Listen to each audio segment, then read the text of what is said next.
Buenas noches, bienvenidos a todos en un nuevo evento de los amigos uruguayos de la Universidad Hebrea de Jerusalén. Y agradecemos, primero que nada, el gran esfuerzo que hace nuestra invitada, la profesora Ruth Fein, que fue invitada especialmente a Montevideo para jornadas cervantinas y se tomó su espacio para poder estar con nosotros, así que de pique ya nomás un agradecimiento. Este evento es el broche de oro de nuestros eventos del año 2016.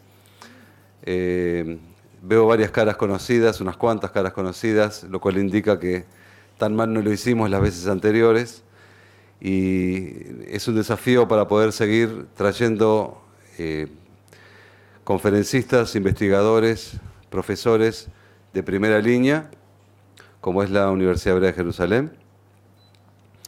Contamos hoy con la presencia del ministro del Tribunal de Cuentas, ingeniero Ruperto Long, bienvenido, y una serie de personalidades que no voy a nombrar para no dejar a nadie afuera. Les puedo adelantar, sí, que en enero vamos a tener una serie de eventos en Punta del Este, cumpliendo con nuestra tradición de hacer eventos sobre el Medio Oriente y sobre tecnología en Punta del Este, y durante el año traer profesores de primer nivel. La profesora Ruth Fein es titular de la Cátedra Salomón en Victoria Cohen de Estudios Ibéricos en la Universidad Hebrea de Jerusalén. Es argentina, hace muchísimos años que ya está en Israel, y es la directora del Instituto de Culturas Occidentales. La Real Academia Española la eligió este año como académica corresponsal extranjera, distinción que reconoce a personas por sus investigaciones, estudios y publicaciones sobre distintas materias relacionadas con la lengua o la literatura españolas. La profesora Fein, asimismo, fue condecorada con la Orden del Mérito Civil por el Rey de España, por su contribución a la cultura española, y se desempeña también como presidente de la Asociación Israelí de Hispanistas y vicepresidente de la Asociación Internacional de Hispanistas. Démosle una cálida bienvenida a la profesora Ruth Fein. Quiero agradecer por esta invitación que verdaderamente me honra. Estoy muy feliz de estar aquí. Estoy muy feliz de estar en Montevideo y en Uruguay. Hace ya casi 40 años que no regresaba a este hermoso país y es una oportunidad magnífica para mí y por supuesto quiero agradecer muy especialmente al presidente de la Asociación de Amigos Uruguayos de la Universidad Hebrea, el doctor Gabriel Goldman, y a la directora de Estudios Judaicos y de ORT y AORT por haberme extendido esta invitación. Como han escuchado, soy argentina, nadie es perfecto y siempre es una broma, pero importante entre uruguayos. Y estudié en la Universidad de Buenos Aires, yo me recibí en el año 81 y al dejar Argentina y instalarme en Israel y decidir hacer un doctorado en un excelente departamento de estudios hispánicos en la Universidad Hebrea, mi propósito fue tender un puente entre culturas, un puente entre mis intereses intelectuales. Por un lado, mi trasfondo hispano y mi amor a la literatura española, y por otro lado, esta pertenencia y también amor y también interés al judaísmo.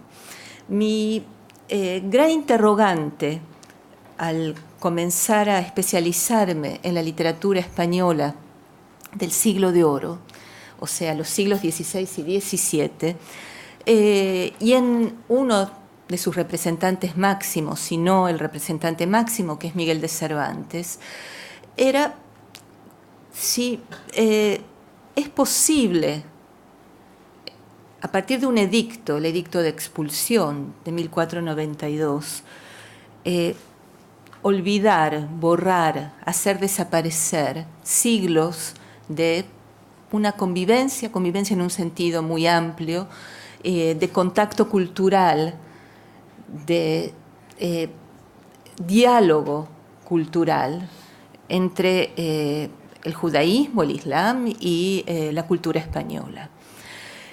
Y Cervantes me dio ciertas respuestas parciales. Y sobre eso quiero hablar hoy. Quiero compartir con ustedes estos años de investigación recorriendo la obra de Cervantes y también la literatura del Siglo de Oro para ver qué es lo que podíamos rescatar, cómo se daba aún este diálogo silencioso.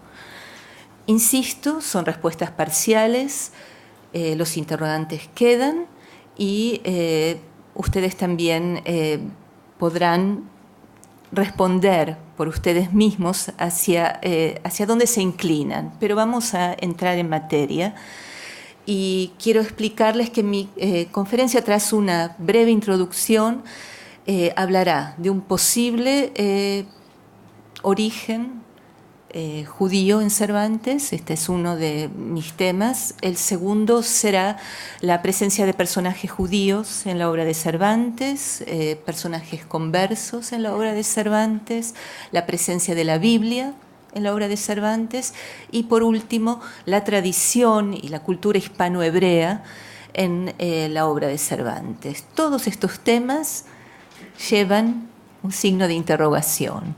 Entonces comencemos. Estamos hablando entonces de paradojas. Nuestra historia común es una historia de paradojas, en muchos casos paradojas dolorosas. Miguel de Cervantes parece haber compartido esta certidumbre. El siglo de oro en España y el siglo de oro de España. Dos inocentes preposiciones separan mundos distantes que se han desconocido mutuamente. Cuando comencé mi labor intelectual en Israel, y así como con ustedes se anunciaba una conferencia en la que Ruth Fine hablaría del siglo de oro en España, muchas veces mis oyentes quedaban decepcionados porque consideraban que yo hablaría de Yehuda Levi, Ibn Gabirol, ¿sí? Ibn Ezra, siglos nuevos, el siglo X, el siglo XI, etcétera, hasta el siglo XII. Y sin embargo, Ruth Fine hablaba de otro siglo de oro.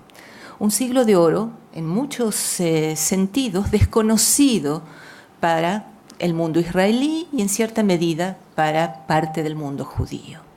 Y desde la otra orilla nos encontramos con una situación similar. Si nosotros revisamos los programas de los institutos, colegios secundarios en España,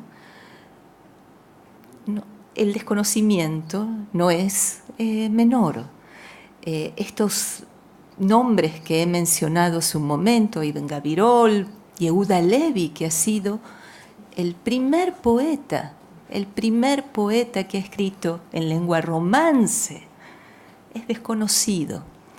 De modo que nos encontramos frente a dos siglos de oro en un mismo espacio que se dan la espalda y se desconocen mutuamente. En lo que a Cervantes respecta, les ruego que miren las fechas. Estamos festejando este año, sí, los 400 años de la muerte de Cervantes. Las fechas de Cervantes cruzan el siglo de oro. En realidad hablamos de siglos de oro, siglo XVI y siglo XVII. Cervantes está a caballo entre estos siglos. Cervantes, he dicho, es el mayor representante de este siglo de oro y su obra presenta una complejidad y una ambigüedad indudable, y en parte esta complejidad, a mi criterio, se debe justamente a la reelaboración silenciosa de estas tradiciones culturales que Cervantes recoge, amalgama, realiza un sincretismo que posee diferentes sustratos, tanto en lo social, lo religioso, lo lingüístico, lo literario. Y considero que El Quijote, la obra maestra de Cervantes, es un ejemplo paradigmático en ese sentido. Cervantes es el representante de un siglo de crisis, un siglo de negaciones. La España de las negaciones es la España del siglo de oro. Veamos entonces si esta situación y esta complejidad de la obra cervantina se debe a un posible origen judío del autor. Comencemos por esto, que es uno de los temas más polémicos. ¿Acaso este anticonformismo, esta pluralidad, esta ambigüedad, se debe a este pasado de filiación judía? El posible origen judío de Cervantes es un tema, como he dicho, muy conflictivo dentro del hispanismo. Es un tema que ya lleva 70 años de ser tratado. Fue por primera vez sugerido por un gran hispanista, Américo Castro.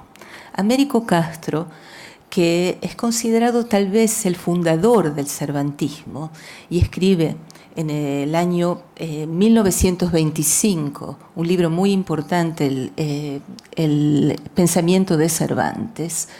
Y en ese libro, Américo Castro incluso sugiere que Cervantes es antisemita, antijudío, en este libro, 1925. Años después, Américo Castro, en el exilio, se autocuestiona y repiensa sus afirmaciones anteriores. Y se da cuenta de que tal vez sí, su interpretación fue totalmente errada. Y no solo que Cervantes no es antijudío, sino que tal vez pertenece a esa casta llamada por Américo Castro de los judeoconversos. Su interpretación se basa en varios datos biográficos y también en datos textuales. Hablaremos de ambos. Los datos biográficos, sin duda, son insuficientes, no nos alcanzan. En términos de una novela detectivesca diremos que nos falta la pistola, ¿sí? No podemos encontrar, pero sí hay mucho humo en este sentido. ¿A qué me refiero?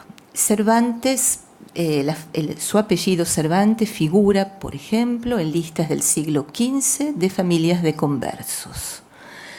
En las sierras de León hay una población, la población Cervantes, ¿sí? Un pueblo que era famoso, conocido como una concentración de judeoconversos. Sus antepasados, que en su mayor parte provienen del sur de España, de Andalucía, tenían en muchos casos profesiones que tradicionalmente se atribuían a judíos. Por ejemplo, la que hoy llamaríamos abogado, ¿sí? Médicos, pañeros, ¿sí? Tenemos también, y esto para Américo Castro fue fundamental, la negativa por parte del monarca Felipe II, que fue el rey durante cuyo reinado Cervantes vivió la mayor parte de su vida. Felipe II no le permite a Cervantes, su administración no le permite recibir un cargo en América. 2 veces Cervantes hace esta petición y la hace con cierta justificación, porque Cervantes sería lo que hoy llamaríamos un héroe de guerra. Cervantes había luchado, como todos saben ustedes, en la batalla de Lepanto. En Lepanto había recibido cartas, ¿sí?, de los militares que lo dirigían, felicitándolo por su acción. Y al regresar a España, Cervantes fue apresado y cayó cautivo en Argelia. Allí estuvo 5 años y medio como prisionero y al retornar a la península ibérica estaba segura de que estas cartas que llevaba lo ayudarían a conseguir el tan ansiado puesto en Potosí o en Guanajuato. Estos eran los puestos que había solicitado. 2 veces solicita estos cargos y 2 veces es rechazado. Una explicación posible es que se trataba de evitar dar estos cargos a personas de origen converso. De modo que Américo Castro arguye que esta podría haber sido una razón. Otra razón es que Cervantes vive una vida rodeado de mujeres. Mujeres, sus hermanas, su sobrina, su hija. Parte de estas mujeres, no todas, tienen una situación social algo liminal, algo sospechosa. Eran mujeres mantenidas por especies de amantes, ¿sí? No estaban casadas, tenían una situación legal especial. Y este era el destino de muchas judeoconversas que no podían acceder a matrimonios socialmente respetables y tenían que estar en esta situación bastante degradante. En ciertos documentos se habla de las servantas, es decir, han tenido un altercado en la ciudad de Madrid y quien toma nota de este documento la llama con este nombre despectivo. Otra de las huellas que nos deja este posible origen. Una de las hermanas de Cervantes, Luisa, pide acceder a los hábitos religiosos y lo hace justamente en una orden, una de las pocas, que aceptaba a judeoconversas, que no se revisaba y controlaba el linaje. Otra señal. Cervantes es ya famoso, sigo con algunas de las pruebas. Está ya consagrado gracias al Quijote.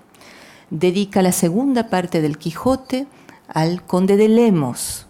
El conde de Lemos se lleva en su comitiva a una serie de escritores famosos, por ejemplo, los Argensola, cuando va a Nápoles. Nápoles era colonia española. ¿A quién nos lleva? A Cervantes.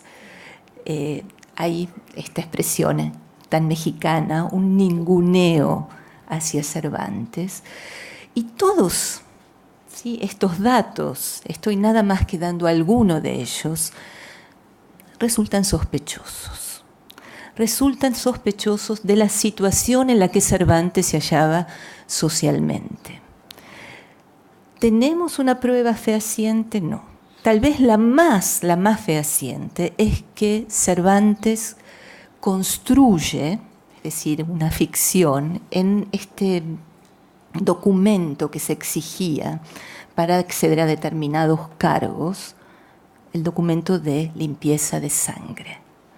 Como saben ustedes, ¿sí? Para acceder a determinados cargos eclesiásticos, administrativos, universitarios, se pedía una comprobación de limpieza de sangre. En general era que 4 generaciones antes no hubiera ninguna, y el concepto que se utilizaba, por favor presten atención, era mancha, que no fuera un manchado, ¿sí? Y Cervantes tiene que hacer esta comprobación y es totalmente falsa. El gran biógrafo de Cervantes, hay varios, pero Jean Canavallo ha demostrado que este documento no tiene validez alguna. Sí, él ha tomado a algunos vecinos de su entorno que lo conocen hace meses, que han declarado para demostrar su limpieza de sangre. Entonces, ¿qué hacemos con esto? ¿Podemos señalar que Cervantes era de origen judeoconverso? No tenemos una respuesta definitiva, pero sí tenemos marcas, señales, sospechas. De todos modos, ¿sí? Quiero insistir, y tal vez esto sea después motivo de discusión con ustedes, que han notado que permanentemente yo me estoy refiriendo, ¿sí?, a judeo converso, no judaizante. Es muy distinto, ¿sí? Cervantes nació, como han visto antes, en el año 1547, es decir, que estamos casi 2 generaciones después de la expulsión. No hay judíos en España, hay judaizantes. Cierta parte de la crítica, a la que yo personalmente no adhiero, ha establecido ha adelantado esta hipótesis de que sí Cervantes podía llegar a haber sido incluso un judaizante, es decir, que practicaba el judaísmo en secreto. Mi conocimiento, mi investigación no halla una comprobación, sí, como he mostrado hasta hace un momento, la posibilidad de un origen judío en sus antepasados. ¿Qué significa esto? Puede significar muchas cosas y las reacciones son distintas, pero lo que sí vemos en la obra de Cervantes es, y esto con una absoluta evidencia, una identificación con los marginados, con aquellos que están desposeídos, aquellos que son despreciados por su linaje, aquellos que no cuentan en la jerarquía social. Cervantes coloca como protagonista a un villano, a Sancho. Cervantes habla de los moriscos y les hace decir con enorme dolor, tras la expulsión: doquiera que vamos, lloramos por España. Esta identificación con los marginados es, tal vez, podemos aventurar, una consecuencia de su propia marginación y de su propio origen. Nuevamente, un interrogante abierto, pero creo que es un interrogante válido.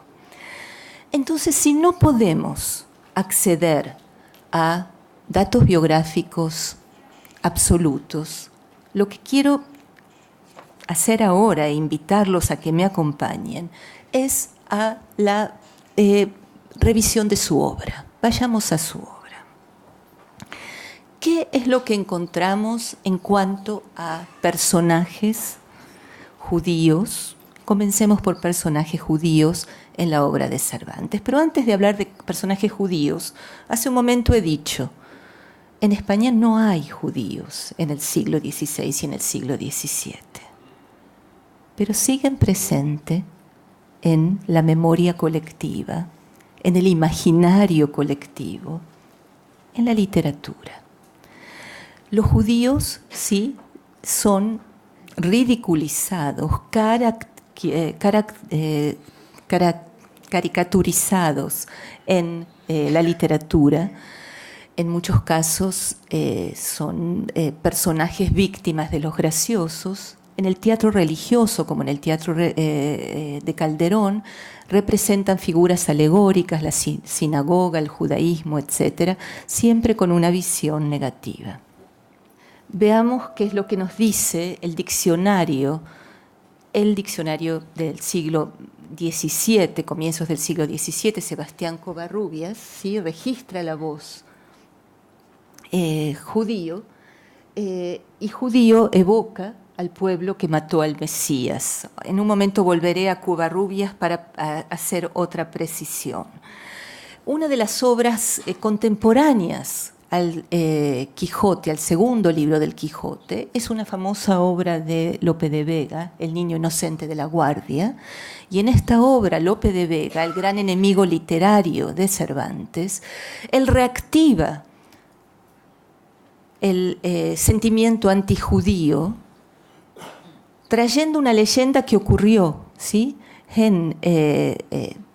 Ocurrió, una leyenda que se dice que ocurrió en el siglo XIV y XV, ¿sí? Y fue la victimización, el sacrificio de un niño cristiano en la festividad de Pascuas, de Pesaj, para hacer el panásimo, la matzá, y que fue el disparador de persecuciones antijudías muy serias. Pero Lope de Vega trae esta comedia en el siglo XVII.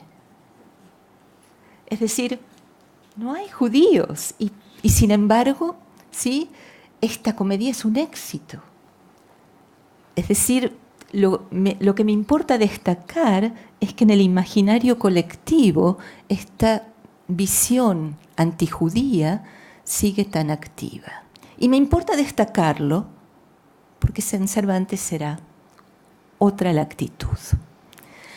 Veamos.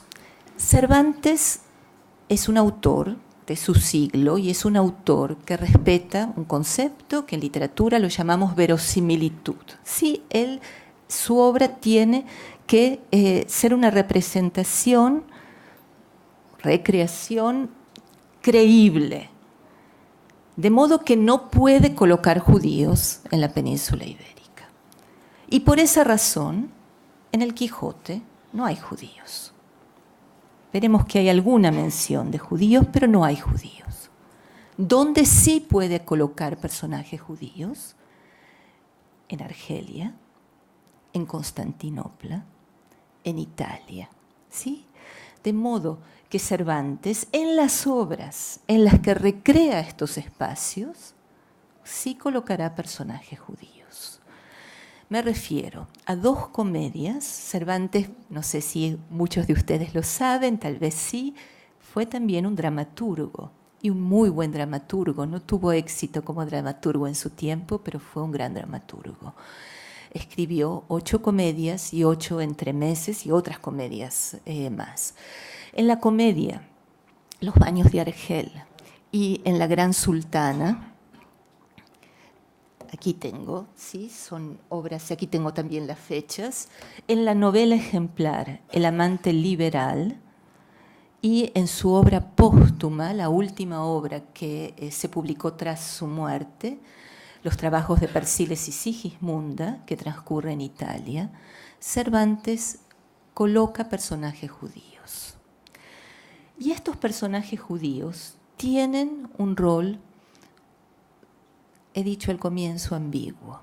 Por un lado, son personajes que en parte son victimizados por los graciosos, los personajes que justamente son representantes de la iglesia, sacristán en un caso. Pero por otro lado, se mueven libremente en estos espacios, son libres, van por Italia o por Argelia, ¿sí?, ejerciendo el comercio, ejerciendo la medicina, ¿sí?, invitando a los cristianos a sus casas. Esto, para un público, estoy hablando de obras de teatro, debió representar una gran sorpresa. ¿Qué hacen judíos libres, ¿sí?, en un espacio en el judío es acaso, ¿sí?, una figura tan negativa, deleznable? No se lo puede aceptar libremente, y aquí están libres. Son atacados verbalmente y también físicamente en alguna de estas piezas por el gracioso cristiano. Pero a su vez, ¿sí?, ellos responden. Y si el cristiano les dice perro judío, el judío responde perro cristiano. Es decir, no es la víctima pasiva, no se queda callado.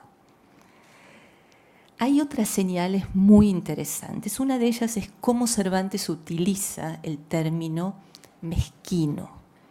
Mezquino es una de las pocas palabras que han tenido un desarrollo en el español desde el hebreo, el árabe también, pero es el hebreo de misken. No sé si aquí alguien sabe algo de hebreo. Y misken, mezquino, no es mezquino de avaricia, ¿sí?, es pueblo mezquino en el sentido de pueblo desgraciado, pueblo sufrido. Está utilizando el sentido del hebreo. Pero más interesante aún es que en esta pieza, ¿sí?, La Gran Sultana, el cristiano, el gracioso, quiere arruinar el sábado del judío. y sabe cómo hacerlo. Ante todo, le quiere quitar la olla que tenía preparada para el sábado. Y sabe, porque se dice, que el judío no puede cocinar el sábado. Y el judío lo dice: si me quitas la olla, no puedo comer. Pero no solo eso, le tira un pedazo de carne trefe. Esto está en el texto. Trefe. Cervantes conocía el concepto. Para los que no lo conocen, es carne no kasher, no kosher. Hasta el día de hoy, y esto ahora que tengo alguna relación con la Real Academia Española tendré que corregirlo, si ustedes van al diccionario de la Real Academia Española, se cita Cervantes, aparece el concepto trefe y se dice carne magra. Es decir, que ellos no saben lo que Cervantes sí sabía. ¿A qué me refiero entonces? Cervantes trae un sinnúmero de marcas, de conocimiento que se había perdido ya hace 2 generaciones, por lo menos en España. Está dialogando con un público que no entenderá esto, pero él sí entiende y le importa colocarlo. Y esto es muy importante, ¿sí? Entonces, personajes judíos, ¿sí?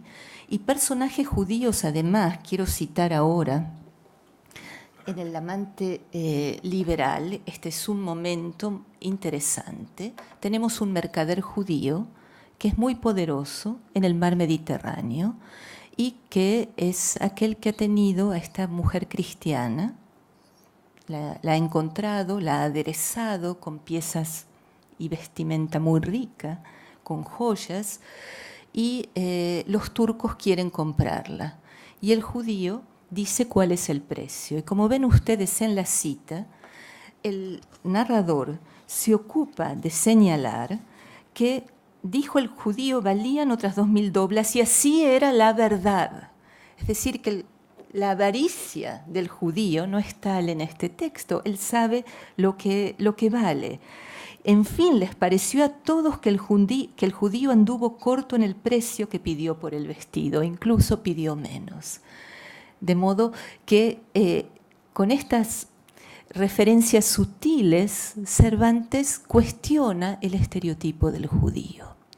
Un poco más adelante hablará del venerable judío, un concepto, ¿sí?, una designación más que elogiosa. Todo esto es absolutamente excepcional en el contexto de la literatura del siglo de oro. Casi no encontramos comparación.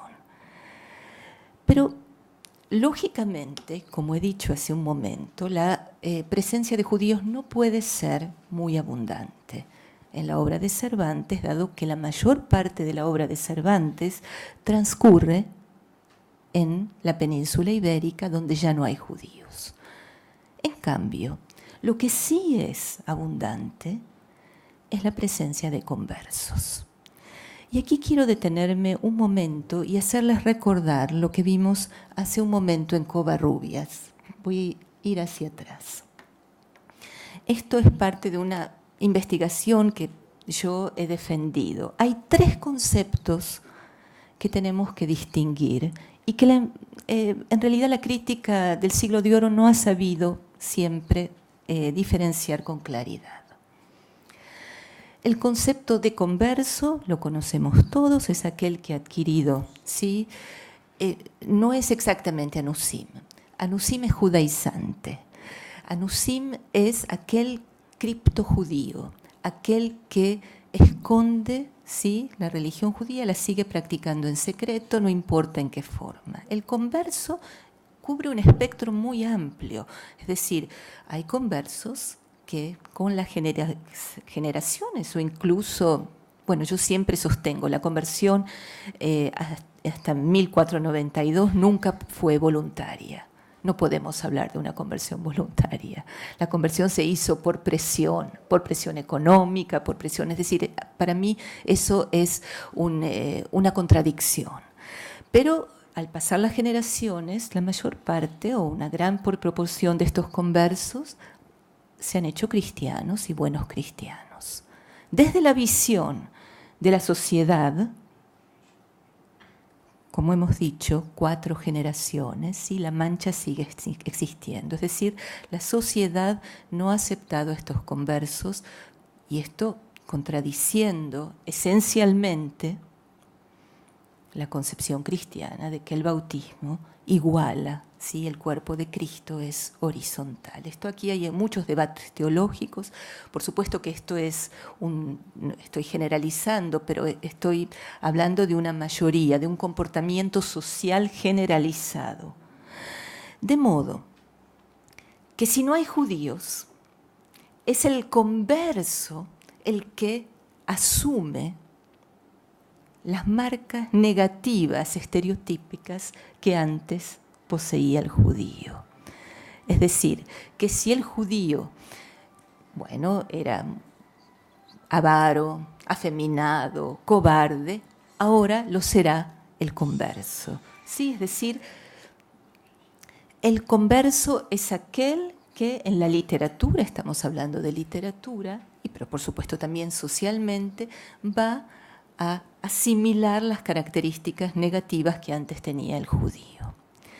En cambio, y esto les pido por favor que presten atención y lo distingan, lo hebreo es un concepto positivo.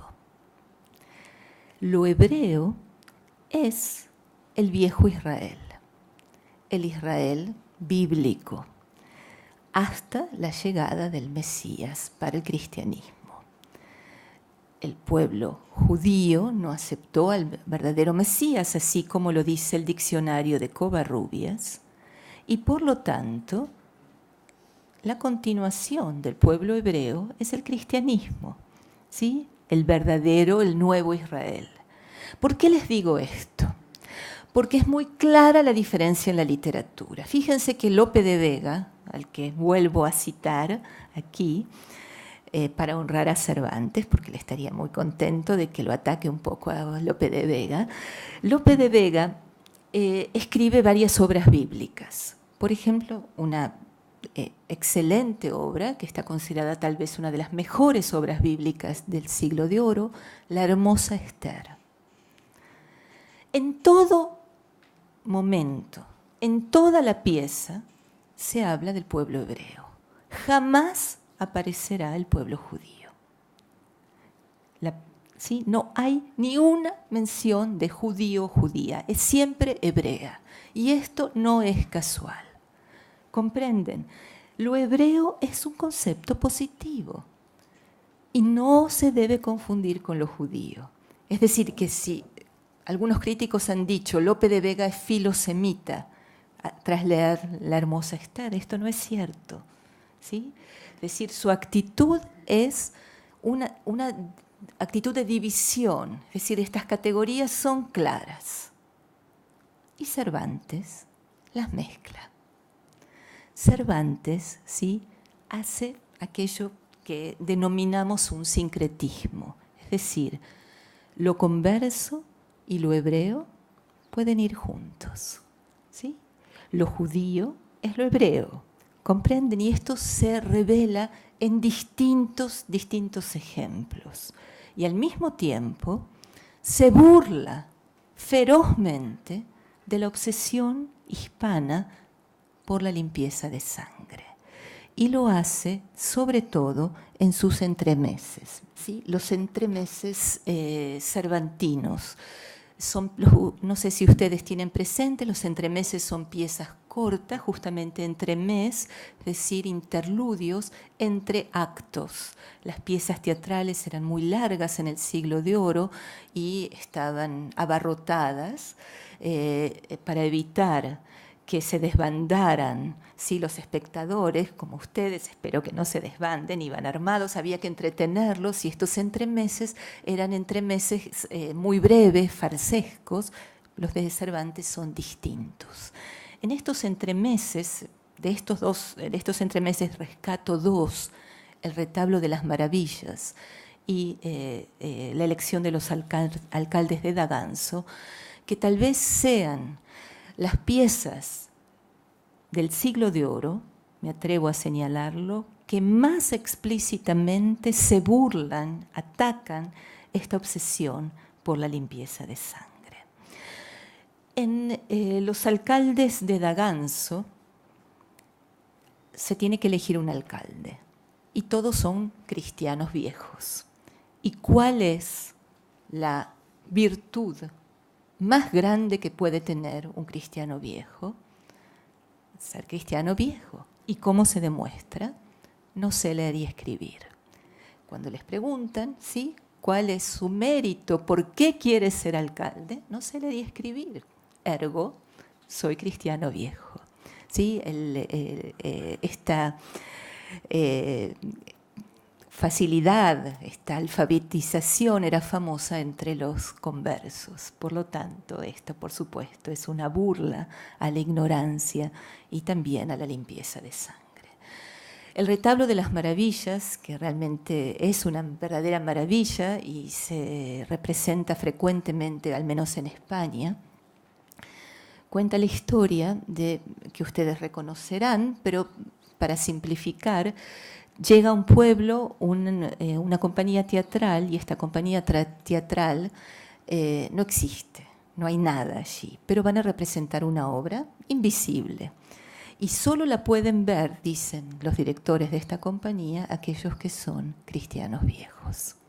¿Y qué se representa en esa obra? Sansón con las columnas, el arca de Noé, todos motivos bíblicos. Cervantes hace, ¿sí?, representar verbalmente, ¿sí?, historias bíblicas, historias hebreas. Por supuesto, todos los espectadores dicen que la ven, ¿sí?, que están viendo a Sansón, que están viendo el arca de Noé, que se están mojando con el agua incluso, que ven los animales. Es decir, este terror de ser designado como cristiano nuevo, como converso. Es, insisto, la obra más explícita en su ataque a esta obsesión y Cervantes lo hace desde lo bíblico y desde lo hebreo, es decir, conjuga el paradigma de lo converso con el paradigma de lo hebreo. En el Quijote, ¿sí?, este es un momento muy especial en el Quijote. Yo estoy segura de que ustedes leyeron el Quijote y lo releyeron ayer, anoche, para esta conferencia, y si no, lo harán de inmediato. En el Quijote, en el capítulo 9, es el capítulo que yo sostengo en el que nace la novela moderna, el texto ha desaparecido. El texto que estaba trayendo el autor del Quijote ha desaparecido. ¿Y qué hacemos si ha desaparecido? Lo vamos a buscar. ¿A dónde lo vamos a buscar? A Toledo. ¿Por qué Toledo? Cervantes es muy consciente de lo que había en Toledo y de lo que no hay ya más en Toledo. Toledo es una ciudad fantasma en el Quijote, donde estaba el Alcaná. Ahora hay un mercado en el que los papeles se venden para hacer fuego. Y allí encuentra la continuación del Quijote. ¿Y en qué idioma está? En árabe. Y no sabe leer árabe. El árabe era una lengua prohibida.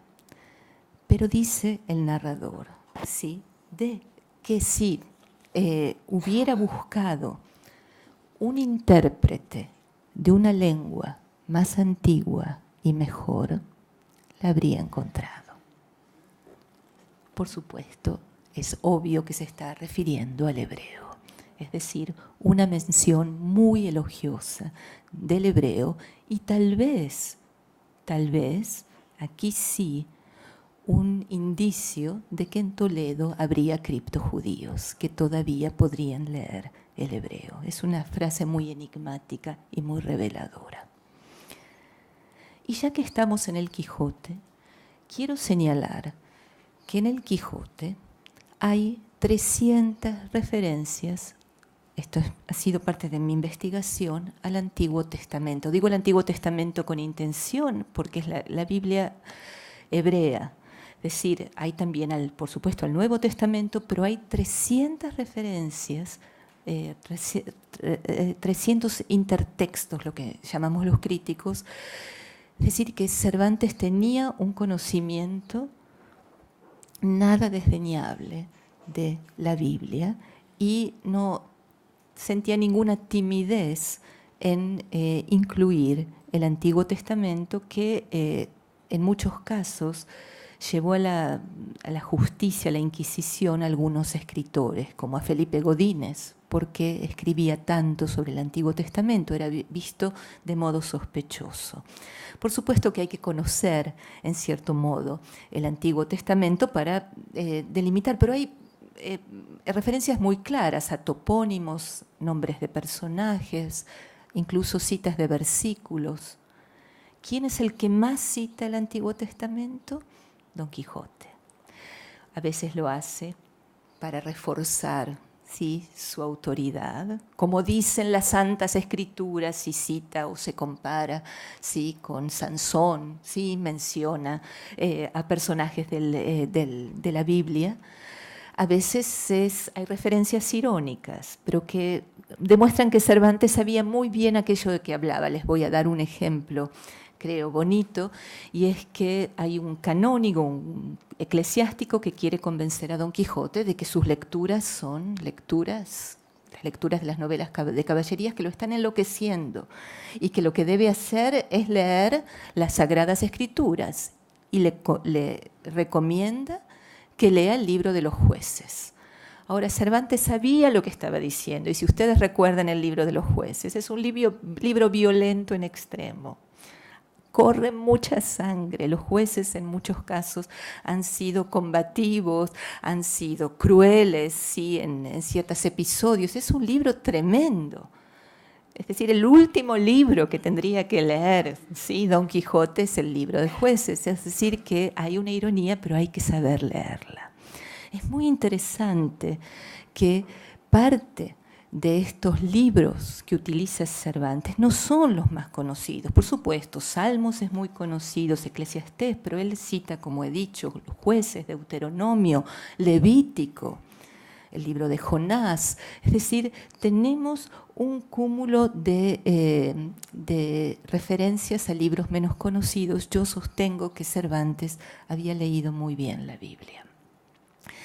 Y en relación a ello, ya saliendo del Quijote, hablé hace un momento de La Gran Sultana, y en La Gran Sultana es una pieza teatral. Tenemos la historia, a ver, yo no les voy a decir cuál es la relación, a ver si alguien me dice, la historia de una cautiva cristiana que está en Constantinopla, y por su hermosura el sultán se enamora de ella, y ella no se convierte al Islam, y gracias a que el sultán la hace su esposa, salva a los otros cautivos, al pueblo cristiano. Sí, Esther, ya veo que todos. Es decir, estoy dándoles nada más que algunos datos porque es realmente llamativo, a mi modo de ver, muy claro que aquí se trata de una recreación del libro de Esther. ¿Sí? Es un tipo de trabajo que hace Cervantes con el libro de Esther. Es decir, que aquí tenemos todo un gran tema, la presencia de la Biblia, la recreación de la Biblia en el Quijote y fuera del Quijote, en toda la obra de Cervantes. Vamos entonces a la última sección de mi exposición, y es tal vez la más especulativa, la referida a la herencia hispano-hebrea, con la que comencé esta exposición. Cuando hablo de hispano-hebreo me estoy refiriendo a Sefarat, ¿sí?, a toda la cultura, a la literatura, a los textos que se han desarrollado durante siglos en Sefarat. ¿Hay algo en la obra de Cervantes? Bueno, aquí hay una controversia muy grande entre los críticos, y insisto, se trata de un tema de especulación. Yo voy a dar algunas de las tesis. Esta no es precisamente mi investigación. Pero, por ejemplo, si ustedes, como decíamos, han leído anoche El Quijote y recuerdan que los narradores del Quijote se meten en el texto, ¿sí? Discuten con los personajes, si tienen algo que decir, y esta es una de las grandes innovaciones cervantinas. Este es un rasgo de las macamas.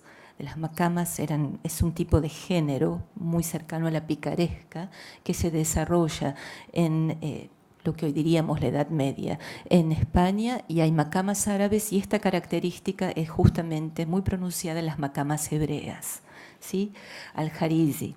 Estos narradores pudieron estar inspirados en la tradición de las macamas. Tenemos algunos núcleos narrativos muy interesantes. Sancho se muere de hambre cuando es gobernador en una ínsula, y esto también es parte de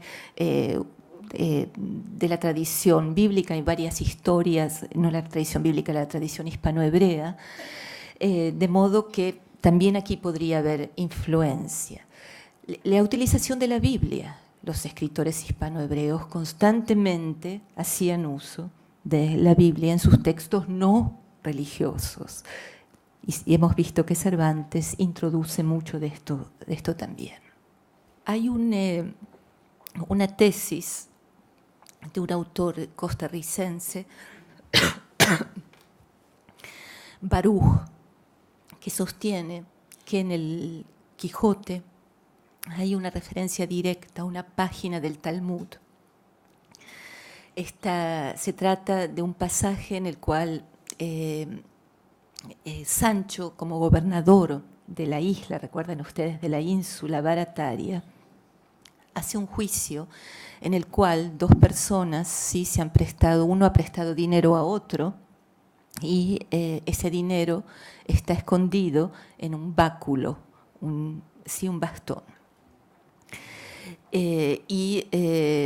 Sancho le hace jurar que le ha devuelto el dinero, y entonces al que le hace jurar le pasa el báculo a la otra persona y jura que le ha devuelto el dinero. Evidentemente el dinero estaba en el báculo.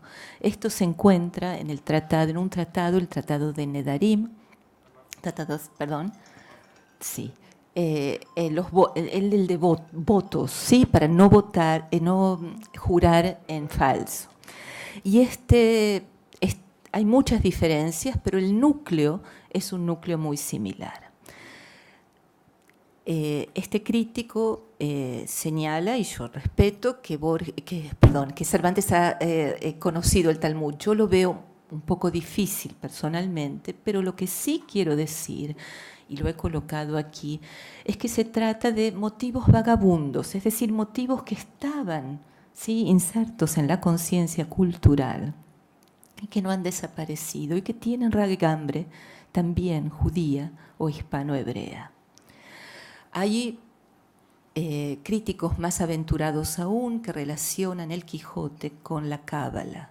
Nuevamente, no es mi investigación, pero les doy algunos ejemplos. No es mi investigación.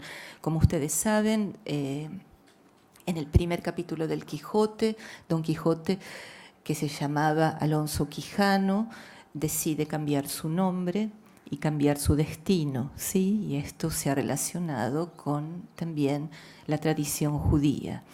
En el segundo libro del Quijote se habla de que el Quijote, y era profético en ese sentido, llegará a todos los niveles. Los niños lo manosean, los mozos la leen, ¿sí?, los adultos la entienden, ¿sí?, así sucesivamente, y esto se ha relacionado con los 4 niveles en Pardés. Es decir, les estoy dando nada más que algunas hipótesis que a mi juicio deberían ser más fundamentadas, pero que también existen.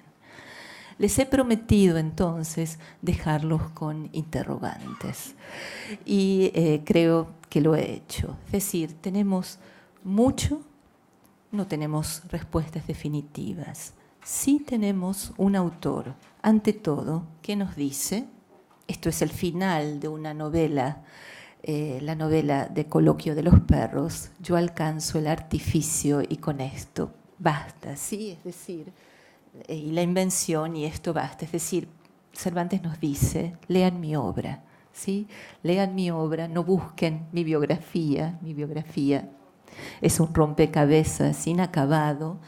Lean mi obra y ustedes tienen el derecho, la posibilidad de aventurar también hipótesis, pero sin duda, en un periodo de intolerancia, tal como lo decía Borges, tolerante en un siglo de intolerancia, en siglos de oro, pero de enorme crisis social y humana, Cervantes humaniza, ¿sí?, en su literatura, humaniza a sus personajes, les da un lugar, les da voz y también le da voz a una tradición que sin duda es parte de la tradición española.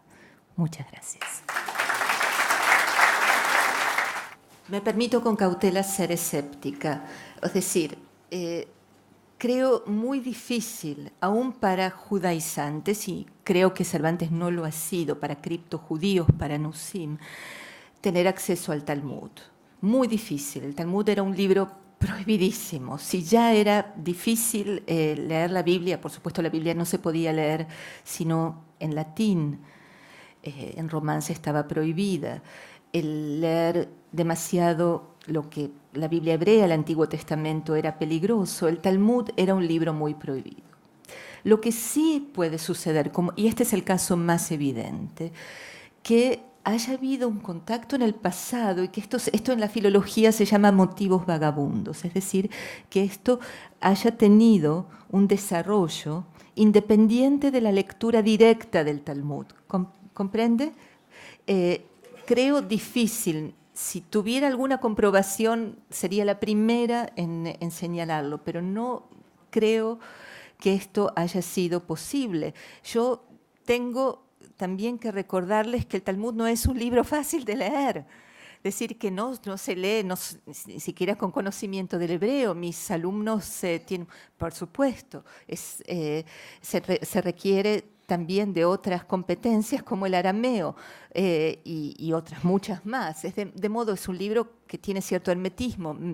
Insisto, esto fortalece mi escepticismo. ¿Cómo es posible que 2 generaciones después haya sido posible para Cervantes acceder a este texto? Pero esto no significa que Cervantes no haya, que en su texto, que es un texto, el Quijote, la España del siglo de oro se llamó la España del Quijote, y esto no es casual, porque el Quijote recoge este mundo pluricultural en todos los niveles, y entre lo que recoge es, sí, también esta herencia, esto que estaba en la conciencia colectiva y que se ha filtrado. Y eso es lo que creo que ha pasado, es mi opinión.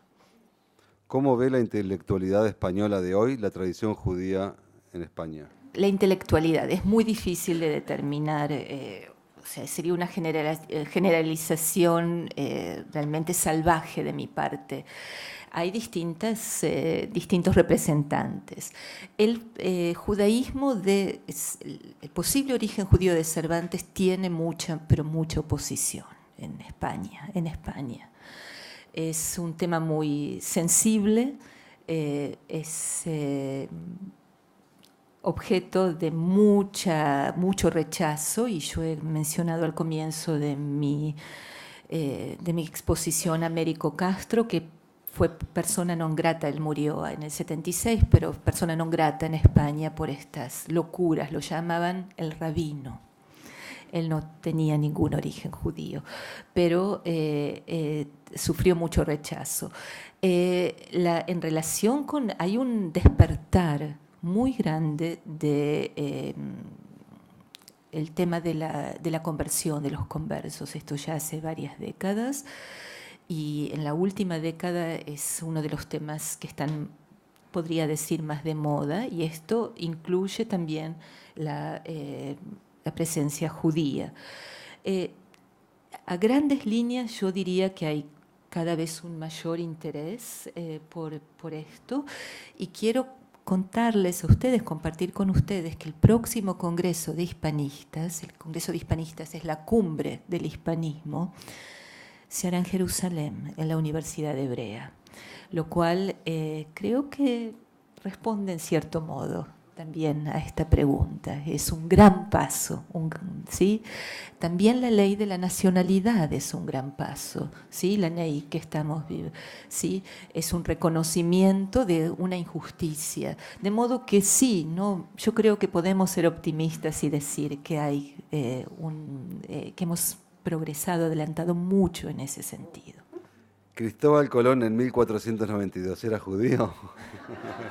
En 1492, sí, en 1492 era judío. Esa es una pregunta que no puede faltar, no es mi investigación, así como con Cervantes es muy probable que haya tenido origen judío, hay muchas investigaciones al respecto, nuevamente también hay bastante oposición, hay un estudio, una asociación muy importante de estudios sobre Colón, como hay cervantismo, hay estudios de Colón que ellos niegan esta filiación. Y sí he dicho que en relación a Cervantes hay muchos interrogantes y hay muchas, se dice, más aire que queso, ¿sí? Más agujeros que queso en el Gruyère. En el caso de Colón hay más queso que aire, me parece a mí. Hay muchas, pero no es definitivo y hay bastante debate en la crítica. Como no es mi investigación, no puedo pronunciarme. Mi impresión es que sí, que probablemente haya tenido origen. Invitamos ahora a la compañera de nuestra comisión directiva, la doctora Elena Joffe, a entregar a la profesora Fine un recuerdo del Uruguay. Y agradecemos a la profesora el haber compartido con nosotros estos momentos y a todos ustedes por estar acá con nosotros otra vez más. Hasta la próxima.